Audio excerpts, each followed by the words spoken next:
Team, greetings. It's Coach Kirby. It's Thursday in the month of June, 2025.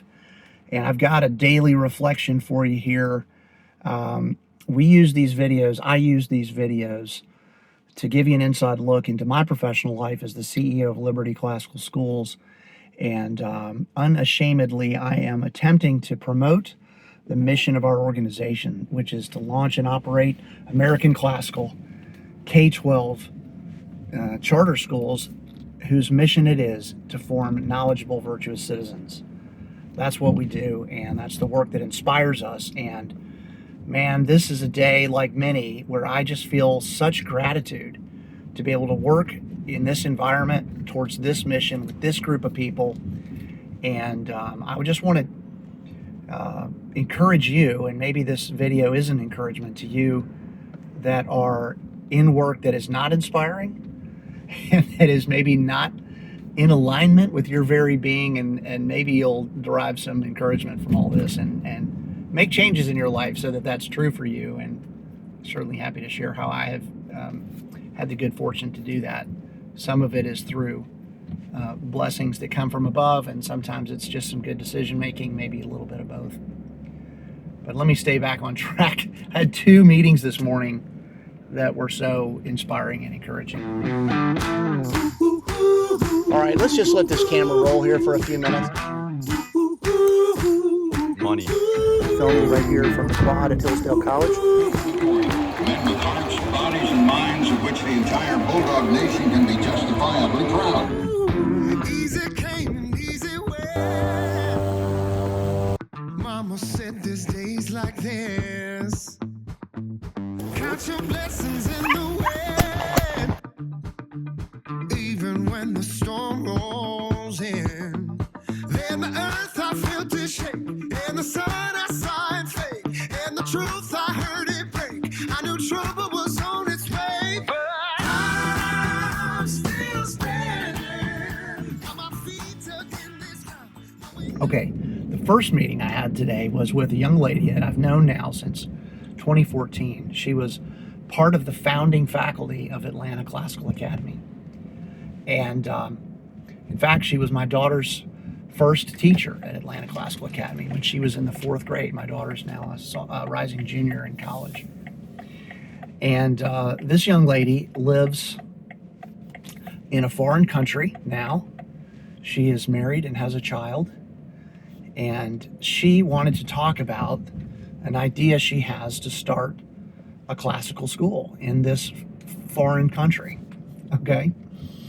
And so we spent almost an hour on the phone this morning, and it was just really, really encouraging to, first of all, see how her life is developed and what great opportunities she has. And always awesome to see a former employee really thriving. And so that in itself is pretty awesome. Also really interesting to see that she is exactly in the same place that I was in, and my wife and I were in many, many years ago, with young children, trying to evaluate schooling options, looking around at the landscape, not seeing options that appeal to us, mostly in the philosophy of the schools we were evaluating did not align with ours. And with the understanding that, you know, the quality of education, the contents of the education, the people by whom kids are educated, all those things matter. They have an indelible imprint and impact in the hearts and minds of our kids. So these are really important questions. So it was really awesome to see and to sort of empathize with my old friend that I was speaking to this morning, and to see of her energy for doing what we did, which is take a big risk to develop a school plan and launch a school that is classical in nature. So anyway, we talked for a long time, and I hope that I was able to provide her with some useful advice. And we talked, about the importance of developing your mission, your vision, your values for the school, the importance of outreach and making sure that there's appropriate demand, that enough people are aware of your school. We talked about the business model that's necessary, that even though you're maybe running a nonprofit organization or a school, like, it is essential that you are in a cash flow positive condition. We talked about hiring people. We talked about scaling the team. We talked about the importance of board work and governance and just a multitude of things. And of course, just to reiterate, she's thinking about doing this in a foreign country that is not one that has charter schools and is not one that has very many so-called classical schools. So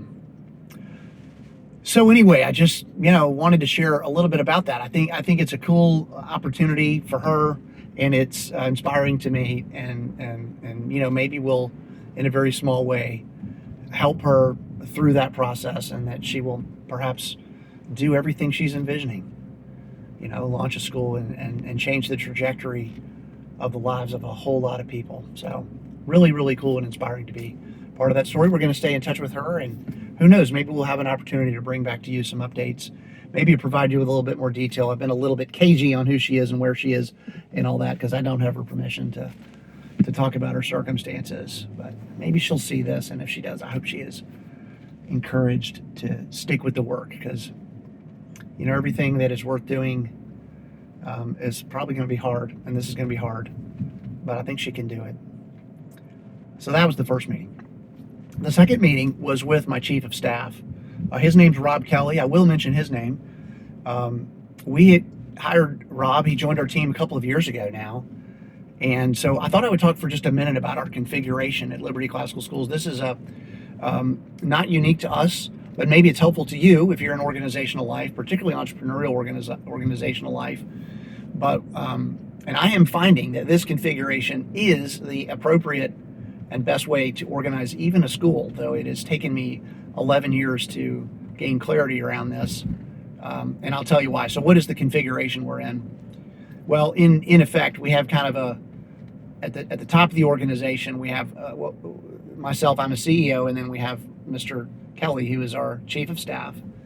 And then the senior department heads certainly report to me in many respects. I'm engaged with them very, very frequently in regular meetings and decision making and so on. But on a regular day-to-day basis, Mr. Kelly, our chief of staff, serves as their supervisor. And so that 1-2 configuration with the visionary on the top, that's me, the CEO, and what we call the integrator, the chief of staff, is a model that we've adopted. It's not unique to us, as I said, but it is a model that is used by many corporations. We're big fans of an operating model called the Entrepreneurial Operating System, EOS. And if you're in entrepreneurial life, or maybe a small or mid-sized business, and you're not aware of EOS, I would encourage you to look that up and read their books and consider their model as a way to organize your company. We have been using this model for close to 10 years, and it is a really great one. And so this morning I had kind of a regular check-in, same page meeting, to use the EOS lingo, with my chief of staff, also known as my integrator. And we sat there and kind of talked through goals and ambitions we have in the near term, just some checklist items we're working through. And we were processing an opportunity to grow our organization into a new state. And we are kind of at the early stages of evaluating that opportunity. And so I am not quite at liberty, pardon the pun, to share a lot of details with you about that. But I just want to say, first of all, I guess my main business point for you today is to take a close look. If you're in leadership of an organization, take a close look at this visionary integrator structure. It's a really smart one. I can give you an example of our schools. I mean, just one thing we have observed in these schools over time. I will confess, I have been thinking about the top leadership structure of our schools in a very academic way, which is typical. Our schools start K-6, they then become K-12 schools. So the staffing model changes a lot in the first 6 or 7 years of the school. And, we think about having a head of school and an operations director and a lower school principal and a series of other senior department heads as the school opens. And then we, of course, add an upper school principal as the school develops. And all that's good and fine. and we're not going to change much of that. But I will tell you that at the top end of an organization, at the top end certainly of a school, to have that visionary integrator orientation is really, really smart. Organizations simply do need a person at the top who is a vision caster, who is a great communicator, who is able to inspire and encourage and be a storyteller, and overall, as the name implies, set the vision for the organization. And that person is most often the chief executive, most often the senior person in an organization. But it is also true that a school and most every entrepreneurial enterprise also needs a technician, a manager, a person who is a really excellent detail person, who can execute, carry out the vision, and hold the senior team accountable for performance. It's really that kind of 1-2 punch. And I would say that, just my experience in developing schools and even in developing a restaurant operating company over the last 20 years, organizations have to have both. You really need both. And oftentimes, especially in schools, we've called upon that head of school to do all of those things. And oftentimes you have very real budgetary limitations, which make you think you kind of have to force yourself into that configuration where the person at the top has got to be both the visionary and the integrator at once. And it's just honestly pretty rare that human beings, even really talented ones, have the capability to do all of the above. Most of us are at our best when we've, can kind of do one or the other. And so anyway, hopefully that's encouraging to you. If you're in an entrepreneurial position, maybe that's a value you think about that. To me today, one of the great benefits of having that configuration is that I am a verbal processor, as you might gather, and I love to talk things through. When I've got questions, the way that I determine what I think about something and what I want to do about something is I talk about it.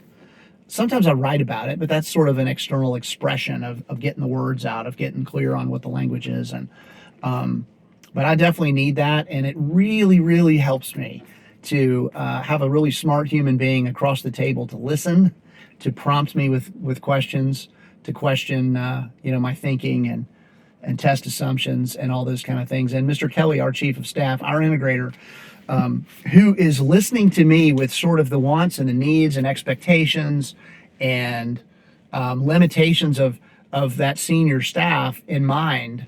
It's really great because he can reflect back to me those things that I need to be thinking about it. And he does so with such a very high degree of empathy, but also, he's got a lot of detail in mind. I tend to be 30, 40,000 feet up there, and he's able to kind of drill down to what some decisions I'm considering may imply for the rest of the team. So that's just a great benefit. Well, hopefully all that's interesting to you. It's been a great morning. I had to run out and run a couple of errands, but those are 2 meetings I had this morning that were really, really fun. And looking forward to the rest of the day. I hope you're having a great day. And if you want to read more about what we do, look us up. libertyclassicalschools.org is the website. And we're by the way, I'm getting our podcast started here slowly.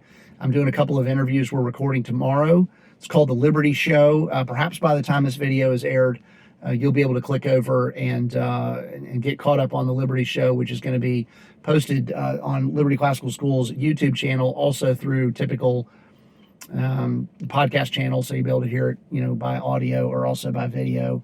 We've set up a little studio in our office that I think looks pretty good, and we're iterating on it. We're learning. We're not professionals by any means yet, but we're trying to develop the capacity to be great communicators to, again, celebrate and invite you into our mission, which is to launch and support American classical schools that form knowledgeable, virtuous citizens. Well, that's the work we're up to, and hope you have a great day. I'm Coach Kirby. Talk to you soon. Bye-bye.